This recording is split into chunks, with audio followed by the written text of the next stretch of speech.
Quand on s'occupe de gens âgés autour de soi, on est stupéfait de mesurer le caractère assez implacable de la société d'aujourd'hui qui ne prend jamais en compte la date de naissance de ceux à qui elle applique les règles.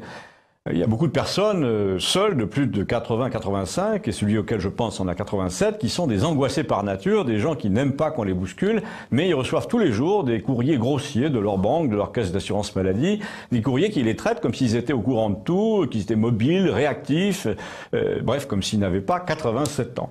Leur date de naissance n'entre jamais en ligne de compte, aucune administration ne consent à simplifier les choses pour eux, on dirait que c'est l'inverse, qu'on leur complique la vie exprès pour leur faire lâcher prise.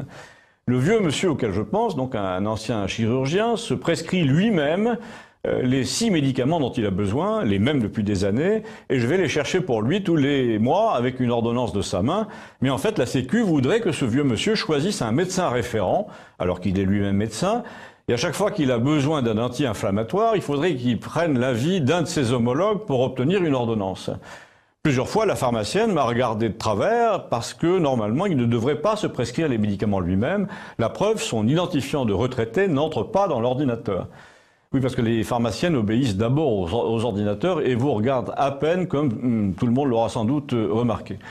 Donc, un jour, j'évoque devant le vieux médecin cette résistance sournoise de la pharmacienne et il me répond, c'est simple, s'il m'oblige à aller voir un collègue pour consulter, je n'irai pas. Donc je n'aurai plus mes médicaments pour le cœur, et donc je vais rester chez moi sans Lopressor et sans Préviscan. Les connaisseurs apprécieront.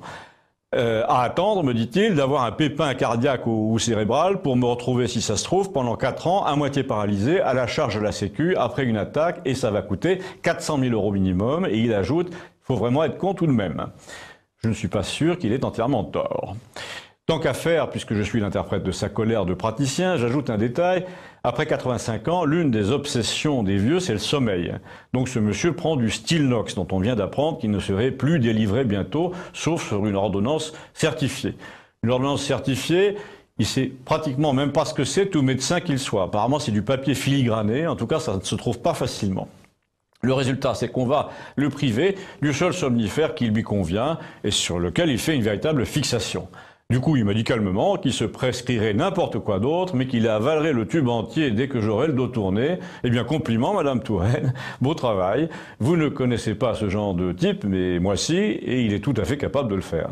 Il paraît que le Stilnox entraîne une dépendance. Vous pensez bien comme il s'en fout d'être dépendant à 87 ans.